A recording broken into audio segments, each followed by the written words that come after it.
नमस्कार साथियों, स्वागत है आप सभी का अभिप्सा की पूरी टीम की तरफ से। मेरा नाम है अभिनव तोषांशु पांडे और आज की हमारी चर्चा का जो विषय है वो कुछ इस प्रकार से है कि आप क्लास 11th में पहुंच गए हैं और फिजिक्स में, केमिस्ट्री में और बायोलॉजी में यहाँ तीनों जगह आपसे 100 नहीं केवल 70 नंबर के क्वेश्चंस पूछे जाएंगे। मतलब आपका क्वेश्चन पेपर केवल 70 नंबर का होने वाला है। तो बचे हुए 30 नंबर कहाँ से आएंगे? इसका उपाय है आपके प्रैक्टिकल एग्जामिनेशंस होंगे, आपको जो है प्रायोगिक परीक्षाएं देनी होंगी और वहाँ पर आपसे कुछ निर्धारित प्रश्नों में से एक ही पूछा जाएगा, निर्धारित क्रियाकलापों में से एक ही करना पड़ेगा। अब यहाँ क्योंकि अब आप 11th में पहुँच चुके हैं तो अलग अलग टॉपिक्स हैं जिन पर हमको जो है प्रैक्टिकल एग्ज़ाम देना पड़ता है और वहाँ पर एक और चीज़ होती है जो कि है वाइवा। वाइवा में आपसे उस पर्टिकुलर एक्सपेरिमेंट, उस पर्टिकुलर प्रयोग से जुड़े हुए प्रश्न पूछे जाते हैं और आपको उसका जवाब भी देना होता है। तो इन्हीं प्रयोगों में से एक प्रयोग के बारे में आज हम बात करेंगे। आज हम जो है केशिकीय उन्नयन द्वारा द्रव का पृष्ठ तनाव ज्ञात करना, ये बात सीखने वाले हैं। अब आपको जो है सबसे पहले पेन कॉपी उठाना चाहिए। दूसरी चीज़ ये है कि ये आपके मेन एग्जामिनेशन में, मतलब उस 70 नंबर के क्वेश्चन पेपर में भी आ सकता है और उसके साथ साथ अगर वहाँ नहीं आया तो ज़्यादा संभावनाएं हैं कि 30 नंबर का आपका जो प्रैक्टिकल होगा उसमें ये चीज़ें आपसे पूछी जाएंगी। अब अभिप्सा की ये जो हमारी टीम है, हमारा जो है मुख्य उद्देश्य है आपका ओवरऑल डेवलपमेंट करना, आपके हर उस टॉपिक पे या हर उस ज़रूरत के ऊपर ध्यान देना जहाँ से आप अच्छे मार्क्स स्कोर कर पाएंगे। तो इसी सिलसिले में आज हम प्रैक्टिकल से जुड़ा हुआ ये सवाल पूछेंगे। आज हम देखेंगे कि क्या क्या चीज़ें जो है फैक्टर होती हैं, हम उसकी सावधानियाँ और उसको करने के तरीक़ों को देखेंगे और इसके बाद में ये चीज़ें आपके दिमाग में भी बैठ जाएंगी। तो चलिए शुरुआत करते हैं। आज जो है भाई प्रैक्टिकल, जब भी आप प्रैक्टिकल एग्ज़ाम लिखते हैं तो क्या क्या करते हैं, किस सिद्धांत के ऊपर जो है हम लोगों ने ये प्रयोग करके देखा, उसकी विधि क्या है, उसमें किस प्रकार की सावधानियां रखनी चाहिए और उससे हम क्या निष्कर्ष निकाल पाते हैं या उस प्रयोग का हमको रिजल्ट क्या मिलता है, ये सारी चीज़ें हमको बतानी होती हैं।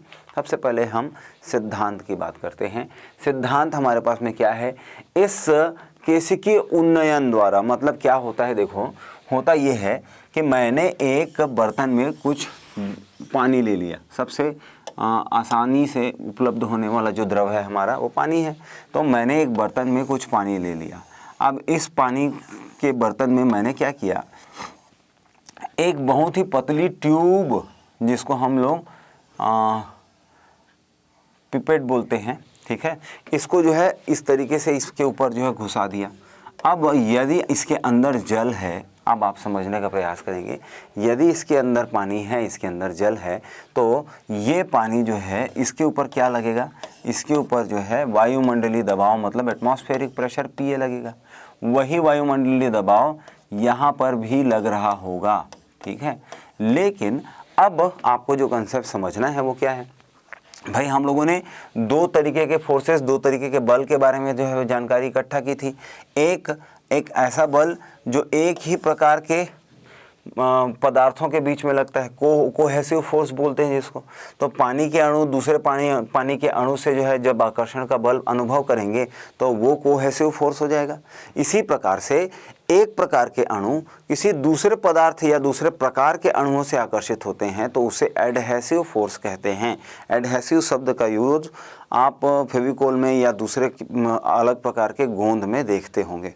तो अब यहाँ पर एडहेसिव फोर्स किस प्रकार से काम कर रहा है कि ये जो पतली सी नली है, इस नली के जो मतलब यहाँ पर कांच की नली है, तो ये कांच की नली है, तो यहाँ पर कांच के जो कण हैं, इन कणों के बीच और कांच के कणों से कौन सी चीज़ चिपक रही है, कांच के कणों से जल के अणु चिपक रहे हैं। तो इन दोनों के बीच में एक बल लगेगा जो कि कोहेसिव फोर्स है।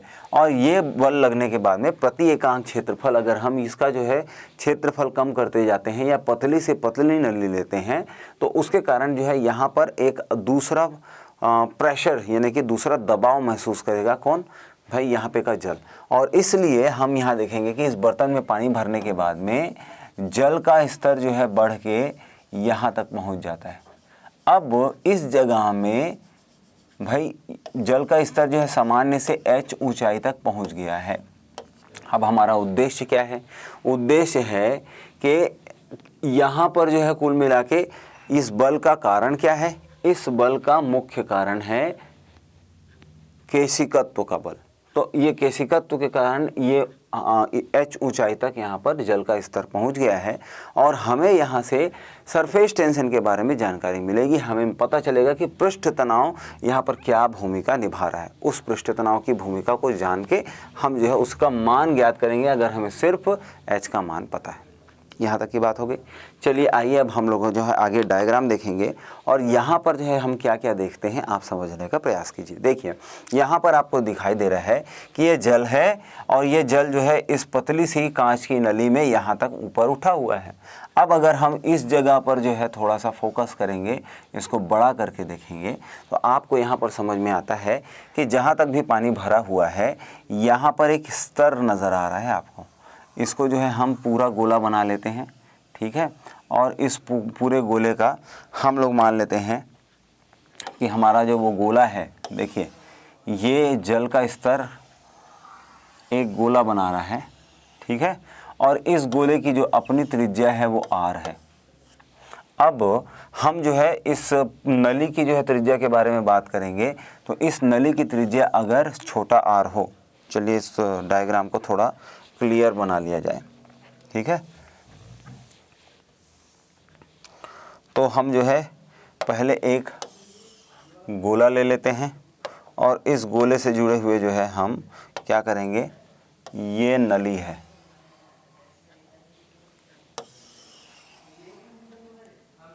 ये हो गई हमारी नली। और इसके बाद में जो है हम लोगों ने क्या किया, हम लोगों ने देखा कि ये नली का जो है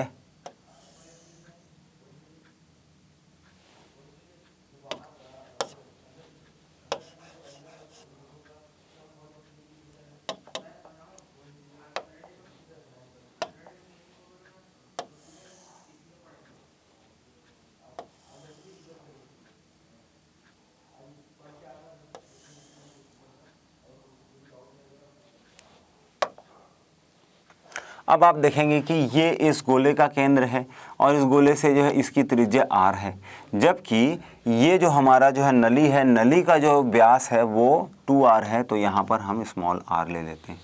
अब हमको जो है यहाँ पर क्या नज़र आएगा ये देखते हैं। हमको यहाँ पर एक कोण नज़र आता है थीटा, और ये थीटा के लिए जो है हम क्या निकाल सकते हैं भाई, कॉस थीटा। अब कॉस थीटा क्या होता है, पंडित बद्री प्रसाद हर हर भोले सोना चांदी तोले। अब यहाँ पर जो है कॉस थीटा होता है b/h, मतलब बेस ये r बटा हाइपोटेनियस कैपिटल R। तो ये हो जाएगा r बटा कैपिटल R। ये जो है हमको कॉस थीटा का मान मिल गया, आधार गुणा कर्ण, आधार बटा कर्ण। तो यहाँ से हम जो है और क्या निष्कर्ष निकाल सकते हैं, स्मॉल r बराबर कैपिटल R कॉस थीटा। या फिर हम लोग ये भी बोल सकते हैं कि ये हो जाएगा कैपिटल R बराबर स्मॉल r कॉस R बटा कॉस थीटा। अब ये निष्कर्ष निकाल लिया हम लोगों ने। अब हमको क्या क्या देखना है यहाँ पर देखते हैं भाई। हम बात करेंगे पृष्ठ तनाव की। अब पृष्ठ तनाव जो है यहाँ पर किस प्रकार से असर डालता है, इस चीज़ को समझने के लिए हम क्या देखते हैं कि यहाँ हमको नीचे जो है पानी भरा हुआ दिखाई दे रहा है, ठीक है। तो यहाँ पानी भरा हुआ दिखाई दे रहा है और ऊपर जो है हवा है।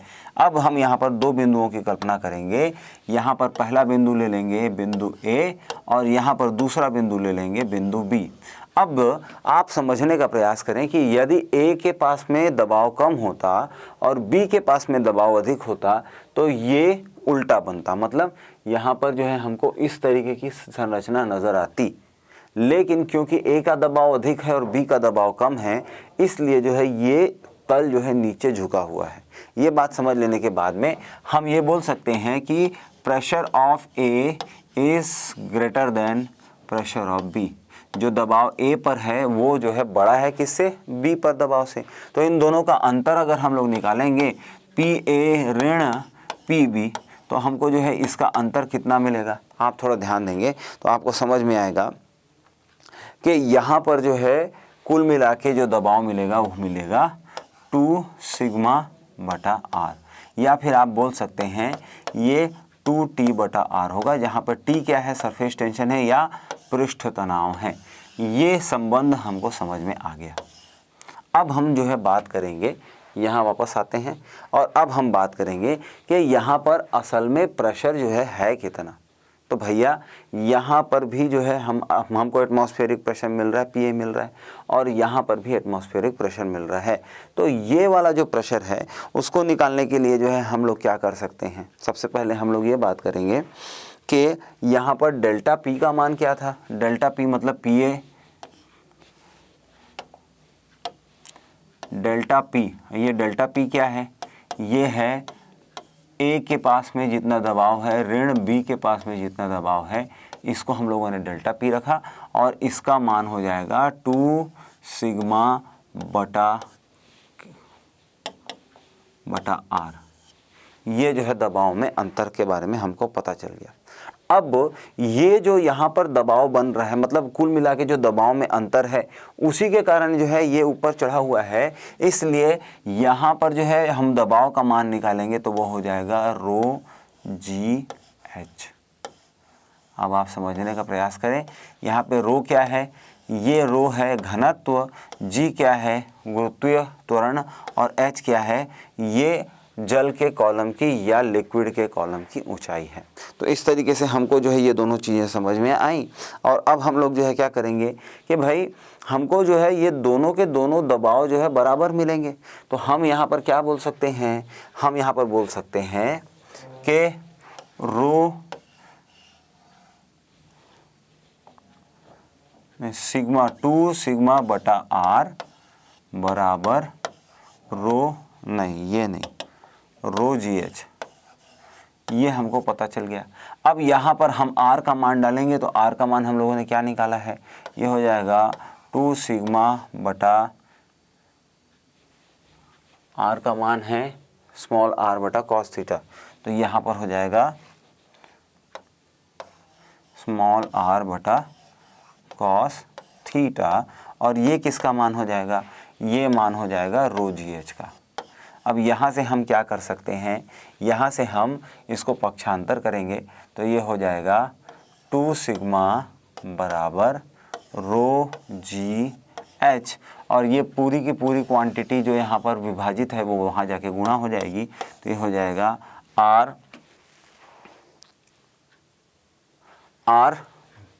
बटा कॉस थीटा। या फिर हम लोग जो है इसी चीज़ को और कैसे लिख सकते हैं, हम इसको ऐसे लिख सकते हैं कि ये हो जाएगा 2 सिग्मा बटा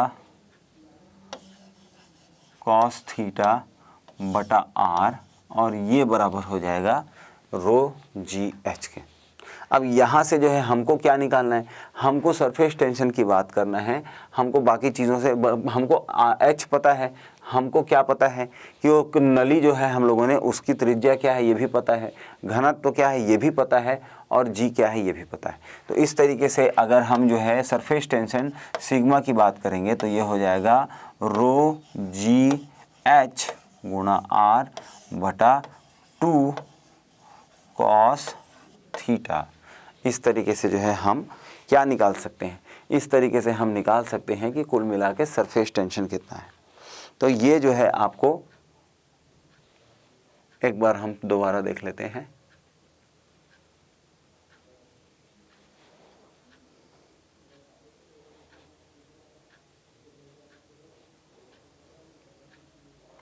ये चीज़ हम लोग देख सकते हैं। और यदि हमको h मतलब हाइट के साथ में जो है संबंध निकालना है तो हम ये भी देख सकते हैं कि h रो जी एच बराबर 2 सिग्मा कॉस थीटा बटा आर, और यहाँ से हमको मिलेगा h बराबर 2 सिग्मा कॉस थीटा बटा रो जी और आर। यहाँ से हम क्या देख सकते हैं, हमको एक संबंध समझ में आता है कि यहाँ पर अगर सरफेस टेंशन की बात है जो कि नहीं बदलने वाली है, तो हम जितनी पतली जो है नली लेंगे, जितना पतला ट्यूब लेंगे, हमको उतनी ऊंचाई तक चढ़ा हुआ जल का स्तर मिलेगा। और इस तरीके से हम देखते हैं कि केशिकत्व में हमको समझ में आता है कि पतली पतली नलिकाओं से पानी ऊपर चढ़ने लग जाता है। तो ये दोनों चीज़ें हम लोगों ने सीखी, ये हमारा कंक्लूजन था। अब हमको इसी मुद्दे में जो है यहाँ पर हमको सरफेस टेंशन के बारे में पता चल गया। और यहाँ पर एक करेक्शन है कि R/3 ये जो है R/3 जो है ये करेक्शन है, ठीक है। अब ये चीज़ें समझ लेने के बाद में हम लोगों को क्या करना पड़ेगा, देखिए हम सबसे पहले सुई की नोक या पानी के पृष्ठ का जो है पाठ्यांक निकालेंगे। हम लोगों ने क्या किया कि वहाँ पर जो है हमको वो जो है त्रिज्या निकालनी है, तो उसके लिए हम इस तरीके से पाठ्यांक लेंगे। सबसे पहले मुख्य स्केल में क्या दिख रहा है, वर्नियर स्केल में क्या दिख रहा है, और कुल पाठ्यांक के बारे में पता करेंगे, जिससे हमको पानी के पृष्ठ का पाठ्यांक मिलेगा, जो कि वो जो कैपिटल R है उसके बारे में। फिर हम जो है मेनिस्कस का पाठ्यांक कैसे निकालेंगे, भाई ऊंचाई हम लोगों ने देख ली, और ऊंचाई देखने के बाद में जो है हम मेनिस्कस के बारे में भी बात करेंगे। तो मेनिस्कस में जो है हमको क्या क्या देखना है, सब मुख्य संकेत का समीकरण देखना है, वर्नियर का, और इस तरीके से हम त्रिज्या निकालेंगे। अब हमको हाइट का जो है, हाइट के बारे में क्या जानकारी मिली, भाई आप यह देखिए कि आपने यहाँ जमीन मतलब पानी के तल से लेके जिस ऊंचाई तक जो है हमको क्या मिल रहा है, जिस ऊंचाई तक हमको द्रव मिल रहे हैं, हम उसके लिए जो है सबसे पहले पाठ्यांक लेंगे। फिर वहाँ से मेनिस्कस कितना नीचे है इसका पाठ्यांक लेंगे, और इन दोनों को, ये वाली जो ऊंचाई है वो x हो जाएगी ऊपर से नीचे तक, और ये वाली ऊंचाई ये y हो जाएगी, और x में से अगर हम y घटा देंगे तो हमको असल ऊंचाई h मिल जाएगी। यही चीज़ हम लोग यहाँ पर कर रहे हैं, ठीक है। इसके लिए हम जो है 5 अलग अलग रीडिंग्स लेंगे और उनका औसत निकाल देंगे, ताकि जो है हमको सही h का मान मिल सके। अगली बात क्या है, अगली बात यह है कि क्रॉस तार की प्रथम विधि। अब हम लोगों ने क्या किया कि उसके बाद में हम लोगों ने एक क्रॉस तार लगाया, ताकि जो है हम सही रीडिंग ले सकें, और उसको जो है लंबवत दिशा में और एक दिशा में, दोनों तरीके से जो है हम ये आपको टेबल समझ में आ गया। अब इन टेबल की सहायता से आप h का मान निकालेंगे, और h का मान निकालने के बाद में वहाँ से आप सरफेस टेंशन का मान यानी कि पृष्ठ तनाव का मान निकाल पाएंगे। यहाँ पर जो है इसकी विधि में क्या क्या बता रहा है, देखिए आपको ये विधि जो है आप लोगों को वहाँ पे लिखने के लिए आपके शिक्षक बोल सकते हैं। तो इस बात का ध्यान रखें कि किस प्रकार से जो है हम क्या कर रहे हैं कि केस नली को रबर की पट्टी और स्केल से बांधकर शुद्ध जल से बीकर भर इस प्रकार रखेंगे कि नली का निचला हिस्सा डूबा रहे। हम लोगों ने कटोरा लिया और मतलब एक उसमें जो है क्या किया, एक नली को इस प्रकार से डुबा दिया ताकि वो नीचे से वो डूबा रहे। और इसके बाद में हम क्या करेंगे कि हम जो है माइक्रोस्कोप लेके जो है उसके निचले स्तर को और उसके ऊपरी स्तर को, इन दोनों के लिए जो है मेजरमेंट लेंगे, h का मान निकालेंगे। और h का मान निकालने के बाद में वर्नियर कैलिपर से उस ट्यूब का जो है इनर जो रेडियस होता है वो भी कैलकुलेट करेंगे। इन सारे तरीक़ों से जो है जब रेडियस कैलकुलेट हो जाएगा तो हमको सरफेस टेंशन का मान पता चल जाएगा। आगे की बात करेंगे, यहाँ पर सावधानियाँ क्या करेंगे, भाई इसको जो है सीधा सीधा डुबाना है उस ट्यूब को, उसको टेढ़ा नहीं करना है। मतलब ये कि आप लोगों ने उसको ऐसे डुबाया है तब तो ये सही है, लेकिन अगर आपने ऐसे डुबाया है तब ये गलत हो जाएगा।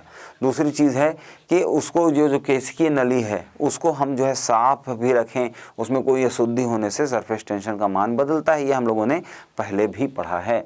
और उसके बाद में जो है हमारा जो ऑब्जर्वेशन हो वो जो है परपेंडिकुलर यानी कि लंबवत दृष्टि से हो, ताकि जो है हमको सही मान मिल सके।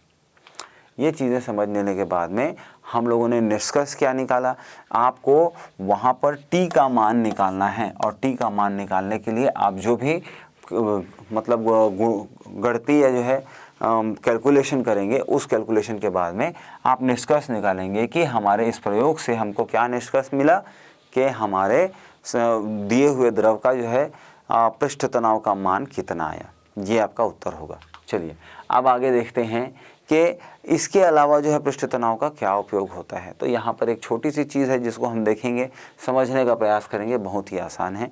जब हम साबुन लेते हैं और उसका बुलबुला बनाते हैं तो उस बुलबुले का जो है आकार एकदम गोल होता है, और अब हम आज समझने का प्रयास करेंगे कि इस बुलबुले के अंदर और इस बुलबुले के बाहर कुल मिला के दबाव में क्या अंतर आता है। आप देखेंगे ध्यान से तो आपको चीज़ें समझ में आएंगी। एक एक करके हम डिस्कस करते हैं। देखिए, ये एक बुलबुला है और ये बुलबुले की दीवार है। अब आप समझिए कि यहाँ पर जो है आपको कहानी क्या नज़र आ रही है। देखिए, होता ये है कि हम लोगों ने पहले माना कि इस बुलबुले की त्रिज्या जो है वो r है, ठीक है। अब होगा ये कि इस r त्रिज्या वाले बुलबुले के अंदर का दबाव बाहर की तुलना में अधिक होगा और इस दबाव के कारण जो है बुलबुले का आकार थोड़ा बढ़ जाएगा। तो हम लोगों ने मान लिया कि बुलबुले के आकार में या उसकी त्रिज्या में डेल्टा r की वृद्धि हुई। अब ये जो डेल्टा r की वृद्धि हुई तो कुछ कार्य किया जाएगा। अब उस कार्य की गणना करते हैं। तो सबसे पहले हम कार्य की गणना के लिए क्या करेंगे, कार्य कौन कर रहा है, दाब द्वारा किया गया कार्य। तो दाब कैसे काम करेगा भाई, हमको पता है W, हमको पता क्या है, हमको पता है W बराबर फोर्स इनटू डिस्प्लेसमेंट। हमको पता है कि किया गया कार्य लगाए हुए बल और उसके द्वारा किए गए विस्थापन के बराबर होता है। अब यहाँ पर बल तो हमारे पास नहीं है लेकिन दाब है, तो दाब को हम लोग लिख सकते हैं दाब बटा क्षेत्रफल। भाई सॉरी, ये लिख सकते हैं दाब गुणा क्षेत्रफल A। तो इससे जो है हमको क्या मिल जाएगा, बल मिल जाएगा। और इसके द्वारा किया गया विस्थापन कितना है भाई, वहाँ पर त्रिज्या में वृद्धि कितनी हुई, डेल्टा r। तो इस प्रकार से कुल मिला के किया गया कार्य जो है वो क्या हो जाएगा, P गुणा A गुणा डेल्टा r। ये A क्या है, ये क्षेत्रफल है किसका, गोले का। और गोले का अगर ये क्षेत्रफल है तो इसका जो है मान कितना होता है, 4 पाई r का वर्ग। तो हम लोगों ने सूत्र मिल गया P बराबर 4 पाई r का वर्ग गुणा डेल्टा r। और ये क्या है, ये दाब द्वारा किया गया कुल मिला के कार्य है। अब जब हमको ये पता चल गया है कि दाब द्वारा कार्य कैसे किया जाता है, तो अब हमारी अगली बात क्या है, अगली बात ये है कि दाब द्वारा किया गया कार्य जो है उसका रिजल्ट क्या आ रहा है। तो रिजल्ट ये आ रहा है कि यहाँ पर जो गोला पहले छोटा सा था, उस छोटे से गोले में दाब द्वारा कार्य किए जाने के कारण अब ये गोला बढ़ गया है। और ये गोला जो बढ़ गया है तो इसमें क्षेत्रफल में वृद्धि हो जाने के कारण पृष्ठ ऊर्जा बढ़ जाएगी। तो अब हम जो है पृष्ठ ऊर्जा में बदलाव देख लेते हैं। क्या देखेंगे, पृष्ठ ऊर्जा में अंतर। तो पृष्ठ ऊर्जा क्या होती है भाई, पृष्ठ ऊर्जा जो है होती है क्षेत्रफल में बदलाव, क्षेत्रफल में बदलाव, क्षेत्रफल में बदलाव गुणा पृष्ठ ऊर्जा। तो यहाँ पर पृष्ठ तनाव।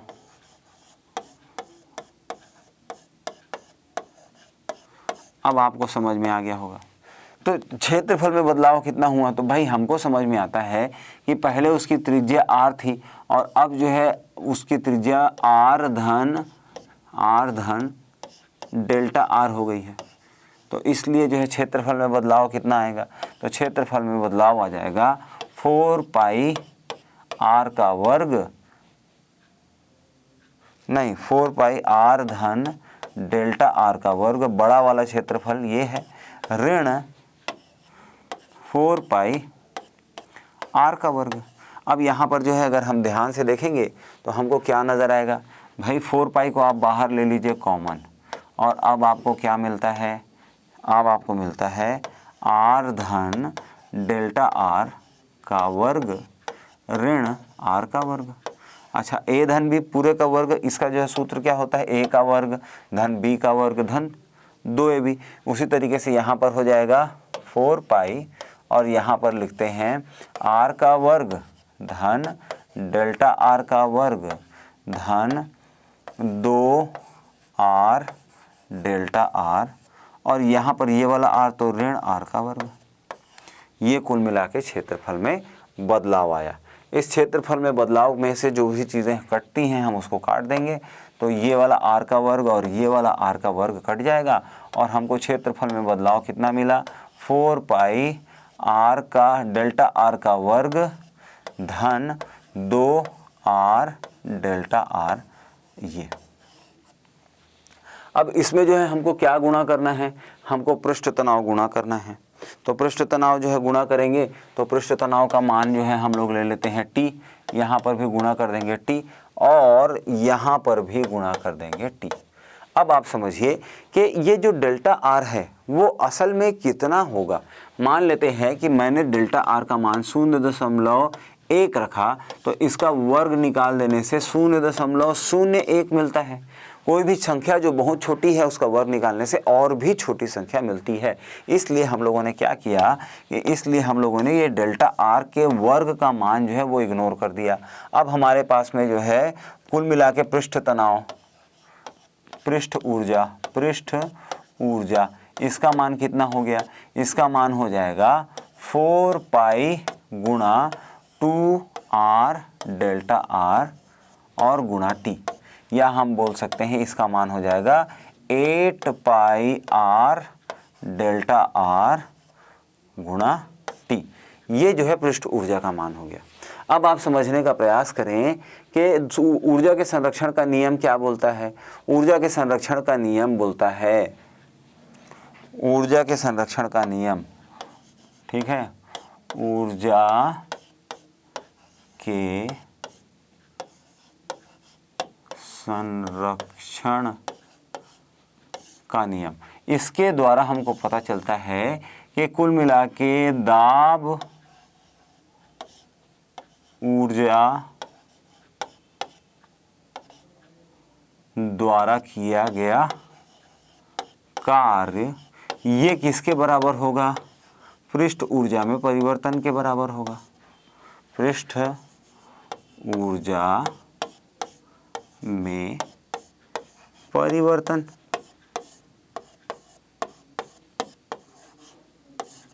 तो ये चीज़ें हमको समझ में आई। तो हम जो है इसका मान डालेंगे, दाब ऊर्जा क्या है, P गुणा 4 पाई r का वर्ग डेल्टा r, ये जो है दाब ऊर्जा का मान हो गया। और पृष्ठ ऊर्जा में अभी हम लोगों ने परिवर्तन देखा, वो था 8 पाई और 8 पाई r गुणा डेल्टा r गुणा डेल्टा r और पूरा बटा t। अब यहाँ से हम लोग क्या देखेंगे कि ये डेल्टा r और ये डेल्टा r चला गया, ये r और यहाँ पे से वर्ग चला जाएगा, और 8 पाई और 4 पाई, तो 4 पाई में से 8 पाई निकाल देंगे तो 2 मिलेगा। और हमको मिला कि P का मान कितना मिल रहा है हमको, 2 गुणा T बटा R। तो इस प्रकार से हम लोग क्या देखते हैं कि किसी भी बुलबुले के अंदर ज़्यादा प्रेशर होता है, ज़्यादा जो है दबाव होता है बाहर की तुलना में, और उसका मान हम पृष्ठ तनाव में 2 का गुणा बटा R जो कि उस बुलबुले की त्रिज्या है इससे निकाल सकते हैं। तो इस प्रकार से जो है हम लोगों ने आज क्या बहुत सारी चीज़ें सीखी, और इन चीज़ों के बाद में जो है हमारा चैप्टर हो जाता है यहाँ पर ख़त्म। हम मिलेंगे अगले वीडियो में, और तब तक के लिए धन्यवाद।